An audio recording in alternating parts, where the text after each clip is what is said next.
Tidak ada satu pekerjaan yang lebih melegakan hati, dan lebih agung pahalanya, selain berzikir kepada Allah. Dengan berzikir kepada Allah, awan ketakutan, kegalauan, kecemasan, dan kesedihan akan sirna.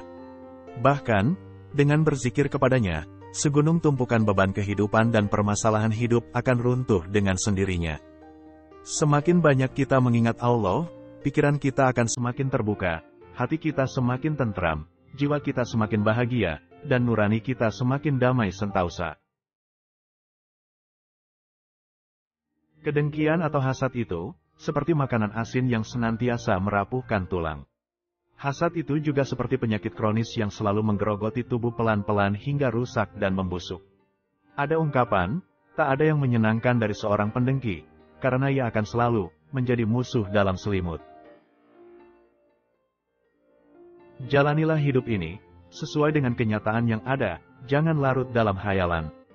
Dan jangan pernah menerawang ke alam imajinasi. Hadapi kehidupan ini apa adanya. Kendalikan jiwa Anda untuk dapat menerima dan menikmatinya. Bagaimanapun, tidak mungkin semua teman tulus kepada Anda, dan semua perkara sempurna di mata Anda. Tengoklah kanan kiri, tidakkah Anda menyaksikan betapa banyaknya orang yang sedang mendapat cobaan, dan betapa banyaknya orang yang sedang tertimpa bencana. Telusurilah, di setiap rumah pasti ada yang merintih, dan setiap pipi pasti pernah basah oleh air mata. Sungguh, betapa banyaknya penderitaan yang terjadi, dan betapa banyak pula orang-orang yang sabar menghadapinya. Maka, Anda bukan hanya satu-satunya orang yang mendapat cobaan. Bahkan, mungkin saja penderitaan atau cobaan Anda tidak seberapa bila dibandingkan dengan cobaan orang lain. Sebaiknya Anda mempersiapkan diri, sebagaimana kesiapan seekor unta berpengalaman, yang akan mengiringi Anda menyeberangi padang Sahara. Bandingkan penderitaan Anda dengan penderitaan orang-orang di sekitar Anda, dan orang-orang sebelum Anda, niscaya Anda akan sadar, bahwa Anda sebenarnya lebih beruntung dibandingkan mereka.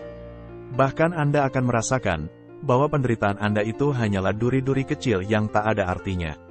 Maka, panjatkanlah segala pujian kepada Allah atas semua kebaikannya itu, bersyukurlah kepadanya atas semua yang diberikan kepada Anda.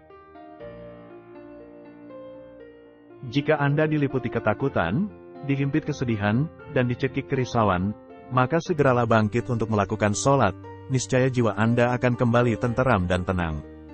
Membaca sejarah hidup beberapa tokoh kita, dan umumnya, mereka sama dalam satu hal, yakni, saat dihimpit banyak persoalan sulit, dan menghadapi banyak cobaan, mereka meminta pertolongan kepada Allah, dengan sholat yang khusyuk. Begitulah mereka mencari jalan keluar, sehingga kekuatan, semangat dan tekad hidup mereka pun pulih kembali. Salah satu nikmat Allah yang paling besar, jika kita mau berpikir, adalah, bahwa sholat wajib 5 waktu dalam sehari semalam, dapat menebus dosa-dosa kita dan mengangkat derajat kita di sisi Rabb kita. Bahkan, sholat 5 waktu juga dapat menjadi obat paling mujarab untuk mengobati berbagai kekalutan yang kita hadapi, dan obat yang sangat manjur untuk berbagai macam penyakit yang kita derita.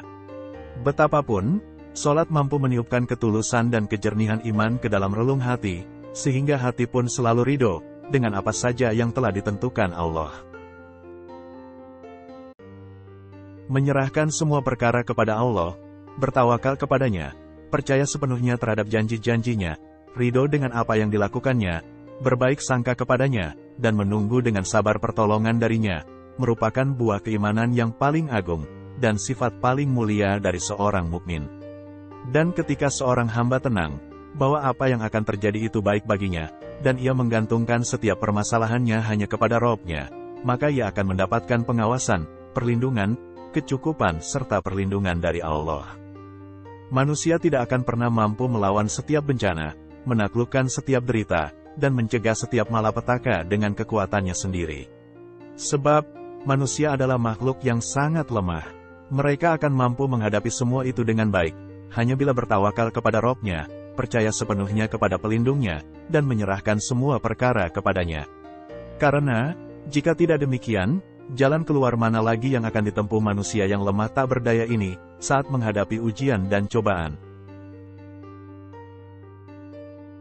Di antara perkara yang dapat melapangkan dada, dan melenyapkan awan kesedihan dan kesusahan, adalah berjalan menjelajah negeri, dan membaca buku penciptaan yang terbuka lebar ini, untuk menyaksikan bagaimana pena-pena kekuasaan menuliskan tanda-tanda keindahan di atas lembaran-lembaran kehidupan.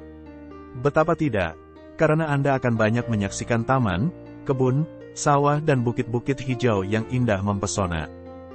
Keluar dari rumah, lalu perhatikan apa yang ada di sekitar Anda, di depan mata Anda, dan di belakang Anda. Dakilah gunung-gunung, jamalah tanah di lembah-lembah, panjatlah batang-batang pepohonan, reguklah air yang jernih, dan ciumkan hidungmu atas bunga mawar. Pada saat-saat yang demikian itu, Anda akan menemukan jiwa Anda benar-benar merdeka dan bebas seperti burung yang berkicau melafalkan tasbih di angkasa kebahagiaan.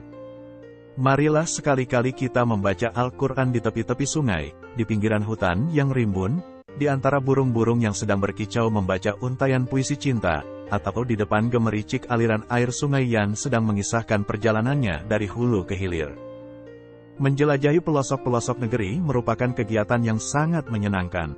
Bahkan, para dokter sudah banyak merekomendasikan kepada mereka yang sedang stres menghadapi persoalan dan tertekan oleh beratnya beban hidup, agar melepaskan semua itu dengan berjalan ke tempat-tempat indah yang tak pernah ia kunjungi. Karena itu, marilah sesekali kita berjalan menjelajah pelosok negeri untuk mencari ketenangan, bergembira, berpikir, dan sekaligus menghayati ciptaan Allah yang sangat luas ini. Bersabar diri merupakan ciri orang-orang yang menghadapi berbagai kesulitan dengan lapang dada, kemauan yang keras, serta ketabahan yang besar. Karena itu, jika kita tidak bersabar, maka apa yang bisa kita lakukan? Apakah Anda memiliki solusi lain selain bersabar? Dan apakah Anda mengetahui senjata lain yang dapat kita gunakan selain kesabaran? Bersabarlah karena Allah, dan sebaiknya Anda bersabar sebagaimana kesabaran orang yang yakin akan datangnya kemudahan, mengetahui tempat kembali yang baik, mengharap pahala, dan senang mengingkari kejahatan. Seberapapun besar permasalahan yang Anda hadapi, tetaplah bersabar, karena kemenangan itu sesungguhnya akan datang bersama dengan kesabaran. Jalan keluar datang bersama kesulitan. Dan, dalam setiap kesulitan itu ada kemudahan.